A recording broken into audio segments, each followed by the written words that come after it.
சுவாமியே சரணமையப்பா தமிழ் கடவுள் சேனலுக்கு எல்லாரையும் வரவேற்கிறேன்.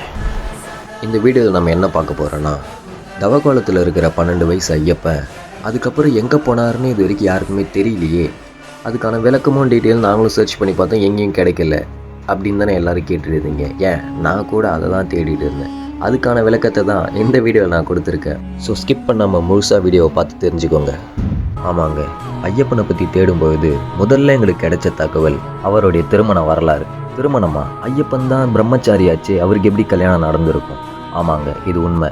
இது தெரிஞ்சுக்கணுன்னா நீங்கள் முதல்ல அவருடைய அவதாரத்தை பற்றி தெரிஞ்சிக்க வேண்டியது இருக்குது. அவதாரமா? புரியலையா?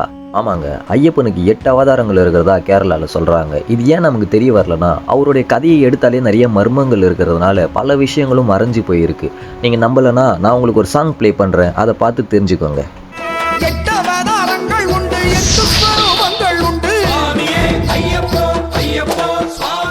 இப்படி ஐயப்பன் கதையில் நிறைய மர்மங்கள் மறைஞ்சிருக்கு. அவருடைய தகவல்களை சேகரித்து அந்த டீட்டெயில்ஸ் எல்லாமே நான் உங்ககிட்ட கொண்டு வந்து சேர்க்குறேன். பிடிச்சிருந்தா லைக் பண்ணிடுங்க, சைடில் சப்ஸ்கிரைப் பண்ணிடுங்க. வாங்க வீடியோட கண்டினியூஷன் பார்க்கலாம். ஐயப்பனுடைய திருமணத்திற்கும் அவர் எடுத்த அவதாரங்களுக்கும் என்ன சம்மந்தம் இருக்குது அப்படின்னு நீங்கள் கேட்கலாம். பல பேருக்கு இந்த கொஸ்டின் வரும். உங்களுக்கு ஒரு எடுத்துக்காட்டாக ஒன்று சொல்கிறேன். திருமால், அதாவது நம்ம பெருமாள் எடுத்த அவதாரங்கள் நிறைய இருக்குது. அதில் பல பேருக்கும் தெரிஞ்ச அவதாரம் கிருஷ்ணர் அவதாரம், நரசிம்மர் அவதாரம், ராமர் அவதாரம், இதெல்லாம் தெரிஞ்சிருக்கும். ஆனால் அவர் எத்தனை அவதாரம் எடுத்தாலும் அவர் ஒருவரே.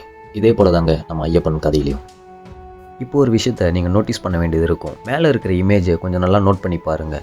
2 கால்களை கட்டின நிலையில் இருக்கும் ஐயப்பன் நல்லா நோட்டீஸ் பண்ணி பாருங்கள். இந்த பிக்கில் அவருடைய ரைட் லெக் கீழே தரையில் வச்சுருப்பார்.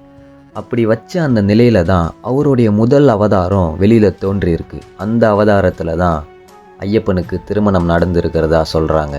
அந்த அவதாரம் எல்லாருக்கும் தெரிஞ்ச அவதாரம் தான். ஒரு சில பேருக்கு தெரியாமல் இருக்கலாம், தெரியாதவங்க தெரிஞ்சுக்கோங்க.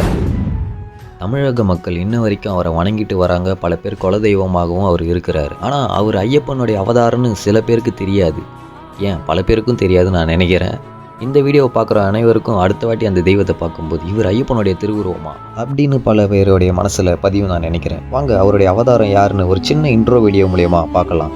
வாராண்டா வாராண்டா வெள்ள குதிரை ஏறி வாராண்டா வீராதே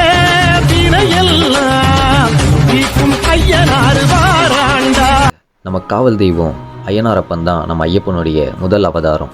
என்னடா கன்ஃபியூஸ் பண்ணுறேன்னு யோசிக்கிறீங்களா? இதுக்கான ஆதாரங்களை நான் மேலே இருக்கிற பிக் மூலயமா உங்களுக்கு குறிப்பிட்டு காட்டுறேன், பார்த்து தெரிஞ்சுக்கோங்க. 2 தெய்வங்களுக்கும் பல விஷயங்கள் ஒத்து போகுது. அதை பார்த்தீங்கன்னா உங்களுக்கே புரியும் நான் நினைக்கிறேன்.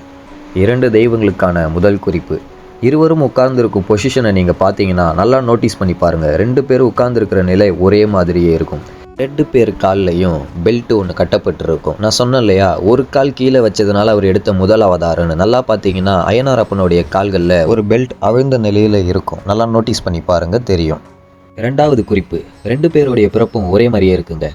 ஐயப்பனுடைய தாய் தந்தையர் யாருன்னு உங்கள் எல்லாருக்கும் தெரியும். சிவனுக்கும் விஷ்ணுவுக்கும் பிறந்தவர் தான் ஐயப்பன். அவருடைய கதை தெரியலனா கீழே கமெண்ட்ஸில் ஐயப்பனுடைய பிறப்பு கதையை கேளுங்க, நான் அடுத்த வீடியோவில் அப்லோட் பண்ணுறேன்.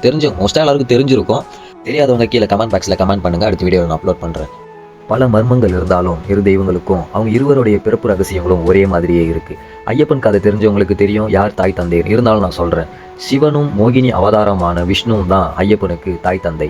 அதே மாதிரியே நம்ம ஐயனாரப்பன் சைடை வந்து பார்த்தீங்கன்னா அவருக்குமே சிவனும் விஷ்ணு மோகினி அவதாரம் இருவருக்கும் பிறந்தவர் தான் நம்ம ஐயனாரப்பனும்.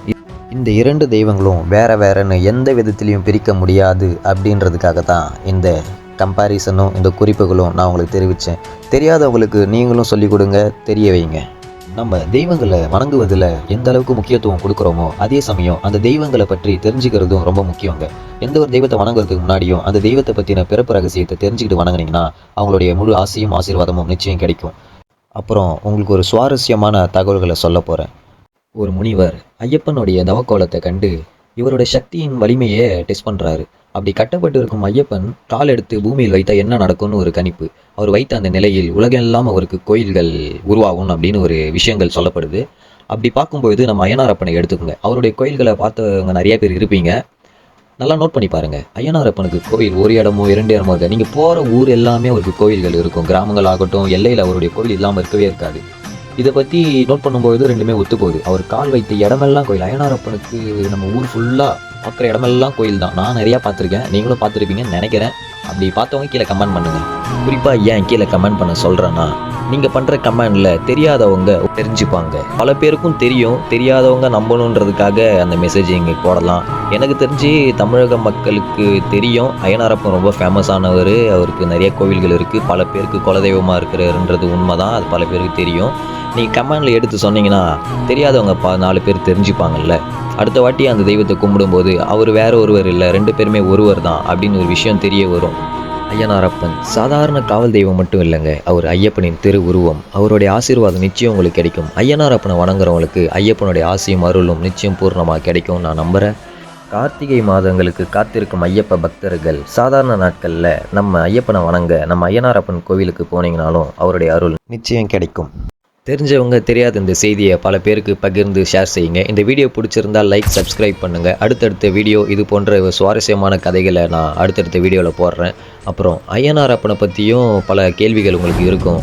ஐயப்பனுக்கு நம்ம சைவ படைகள் போடுவோமே, ஆனால் அய்யனாரப்பன் கோயிலில் நம்ம அசைவம் சமைக்கிறோமே, இதெல்லாம் எப்படி, பல இது போல் சின்ன சின்ன கொஸ்டின்ஸ் நிறைய இருக்கும். இது எல்லாத்துக்குமே கேள்வி அடுத்த வீடியோவில் நான் போடுறேன். கமெண்ட் பண்ணுங்கள். அய்யனாரப்பனை பற்றி தனி வீடியோ ஒன்று போடுறேன். வேறு ஏதேனும் தகவல் வேணும்னா எந்த கதை வேணும்னாலும் நீங்கள் கீழே குறிப்பிடலாம். உங்களுக்கு பிடிச்ச ஃபேவரட் கார்டை பற்றி கூட கமெண்ட் பண்ணிங்கன்னா அவரை பற்றின செய்தி, உண்மை செய்தியை கூட நான் தெரிவிக்க தயாராக இருக்கேன். முக்கியமாக சப்ஸ்கிரைப் பண்ணுங்கள். நோட்டிஃபிகேஷனில் ஆல் அப்படின்னு கொடுத்தீங்கன்னா தான் இந்த வீடியோ வரும். ஆமாங்க, இது ஒரு தொடக்க சேனல்ன்றதுனால நீங்கள் சப்ஸ்கிரைப் பண்ணால் தான் அடுத்தடுத்த வீடியோ உங்களுக்கு ரிசீவ் ஆகும். ஸோ எல்லோரும் சப்ஸ்கிரைப் மறக்காமல் பண்ணிடுங்க. உங்களுக்கு வேறு ஏதாவது தெய்வத்துடைய கதை வேணும்னா கீழே கமெண்ட் பாக்ஸில் கமெண்ட் பண்ணுங்கள், நிச்சயம் கிடைக்கும். இது ஏன் சொல்கிறேன்னா, இது ஒரு தொடக்க சேனல்ன்றதுனால நீங்கள் பண்ணுற கமெண்ட்டுக்கு நீங்கள் என்ன கேட்டாலும் அது உடனே கிடைக்கும். ஸோ அதனால் எது வேணும்னாலும் கீழே கமெண்ட் பண்ணுங்கள், நிச்சயம் அடுத்த வீடியோ நான் போட ட்ரை பண்ணுறேன். சுவாமியே சரணம் ஐயப்பா.